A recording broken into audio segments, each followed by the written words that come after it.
Hearts are heavy across Central PA today. Family, friends, and loved ones coming together to pay their respects to fallen Officer Andrew Duarte. A police procession this morning honoring a life taken too soon, and first responders from across the state gathering to pay their respects. A giant American flag has been hoisted by fire trucks in York County ahead of the procession. We appreciate you being with us right here today at noon. I am live outside of the Living Word Community Church, and behind me you can see Officer Andrew Duarte's, what we assume was his patrol car, draped in black fabric. Moments ago, multiple vehicles just pulled up. It looked like Attorney General Dave Sunday got out of his car to process inside, and we also understand Governor Josh Shapiro is expected to be here this afternoon as well. That's what we are hearing. Now, his funeral is set to start at 1 p.m., but people are already inside paying their respects to his family and taking a step up to just say goodbye. And we are remembering the legacy that he left behind. Duarte was killed while bravely defending others during a mass shooting at the UPMC Memorial Hospital last Saturday, and we are bringing you team coverage all day long. We have Yasmin Cowan joining us live right now at the memorial outside the West York Police Department where Duarte served. And we also have Andrew Klein, who is joining us live now in an overflow room for first responders who are watching this ceremony in unity. And Andrew, I know that you have to be quiet there out of respect for everybody who is watching, but what can you tell us about where they're gathering and what it's like right there, right now?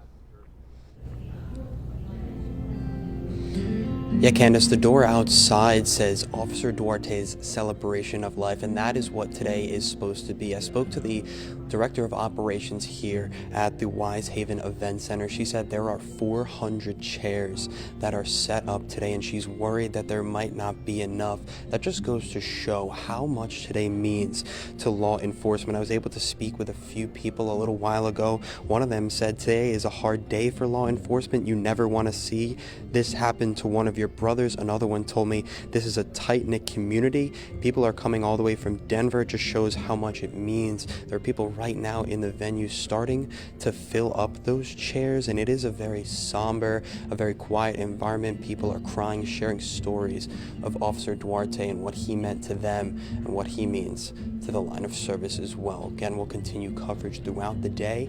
For now, in York, Andrew Klein, CBS 21 News. Andrew, thank you. Love the opportunity for all of them to gather together. We know here at the church inside seats thousands of people, and so just to show that overflow, a lot of people showing up today to honor the officer's life. We've also seen a huge community outpouring at the memorial. That's where we find Yasmin Cowan right now. Yasmin. Good afternoon, Candace. I'm here at the West York Police Department, and this is my third time coming back to Officer Andrew Duarte's memorial. And let me just say, the love and support in this community continues to grow day by day. On Monday, the memorial was on the front steps of the police department, but they quickly had to shift it over to the lawn area you see right here because so many people have come by to offer their support, pay their respects, give out donations, decorations, just to profess their love for Officer Andrew Duarte. And I want to talk a little bit about his early life. You know, he spent 2.5 years here at the West York Police Department, but before that, he was just 24 years old when he worked as a law enforcement veteran in the state of Colorado, where he was a strong advocate against drunk driving, where he won a Hero Award from the Mothers Against Drunk Driving for his enforcement in the state of Colorado. So you can see he was very passionate about making and invoking change in not only Colorado, but here in New York as well. And you can feel the love, you can see the love, and definitely come on by because you can just feel his presence and the impact he left in this community. In New York, I'm Yasmin Cowan, CBS 21 News. Yasmin, thank you. An impact for sure. There were more than 250 vehicles processing into this church this morning. Vehicles from all across the state, police departments from all across the state. And as I speak right now, there are more motorcycles coming in. You might be able to hear that in the background. Just a true showing of honor and respect for this officer who gave everything and ran towards gunfire to protect those hostages who were at the UPMC Memorial Hospital. Let's check in now with Kennedy back back in the studio. Kennedy, I know you've been in the studio watching all of this coverage unfold. We have told so many different stories about Officer Andrew Duarte's life. Yeah, Candace, and I know you've also spoken with his family throughout the week. I mean, what have you learned about who Andrew Duarte was as an officer? Yeah, as an officer, Kennedy, he sounded like he was extremely smart and cautious.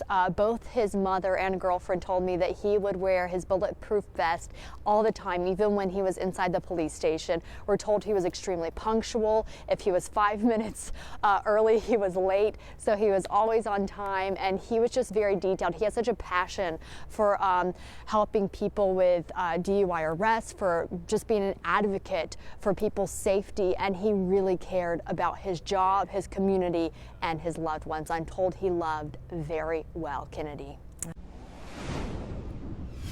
Steve, thank you. And we are live here outside the Living Word Community Church, where in less than an hour the funeral service is going to begin for Officer Andrew Duarte.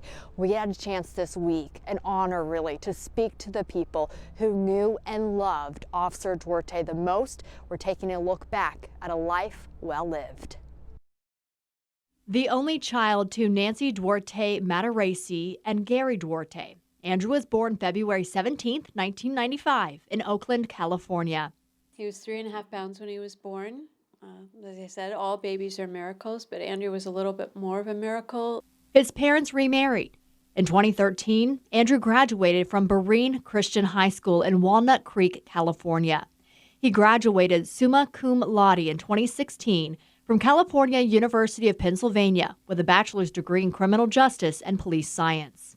Tell me a little bit about the medal that you're wearing, because that's important. So this medal, I think it's St. Michael, right? The Archangel, yeah, protector. So his aunt gave it to him at his college graduation, and Andrew wore it every day, put it on every morning. The summer of 2016, he worked as a seasonal officer with the Ocean City, Maryland Police Department. From 2017 to 2022, Andrew worked for the Denver, Colorado Police Department, graduating first in his class as drug recognition expert. He was one of the most successful impaired driving enforcement officers in the history of Denver Police Department, the DUI/DRE Enforcement Unit. Denver Lieutenant Alan Moss says Andrew was the type of officer others wanted to be like. Andrew still holds the record in Colorado's drug recognition expert training program with the academic achievement. In 2021, Andrew was recognized as Mothers Against Drunk Driving Colorado Hero of the Year. Andrew had a talent above almost all others when it came to finding some sort of impaired drivers in that field in itself. Outside of work, Andrew enjoyed photography, playing his guitar, hiking, traveling, and spending time with his family. We went on hikes, we got to the 14er, we'd hang out from time to time, we had off duty. So those aren't things that, that just kind of go away. You see them one day and then you're like, it's just a coworker. No, we were bordering on family. And family is what brought Andrew to the West York Borough Police Department. Andrew was my everything. Mm-hmm. We were very close. Yeah. He moved back to Pennsylvania in 2022 because I wanted him close. Andrew and Nancy lived only 12 minutes apart. We saw each other once or more times a week. Mm-hmm. We'd have dinner, we'd have breakfast, we'd go for a walk. Yeah. We Snapchatted each other all day long. His girlfriend, Zana Dutton, says he loved to take goofy photos, and she taught him about thrift shopping. We liked to go to antique stores. He liked to read. We would talk about books a lot. Coworkers describe him as eccentric and funny. Wonderful sense of humor. He had a dry wit about him. You had to listen to him. He was not an outgoing person. He was more on the quiet side. I could tell him anything and not feel judged. And I just loved how well he listened to me, and he just made me feel so good. Nancy also says Andrew was extremely smart. He was never on a growth chart. But what he didn't have in stature, he had in courage. And the Lord have blessed him with an amazing brain. He was incredibly smart and gifted that way, and had tremendous courage and tremendous fortitude. He spent the past 3 years protecting the West York community.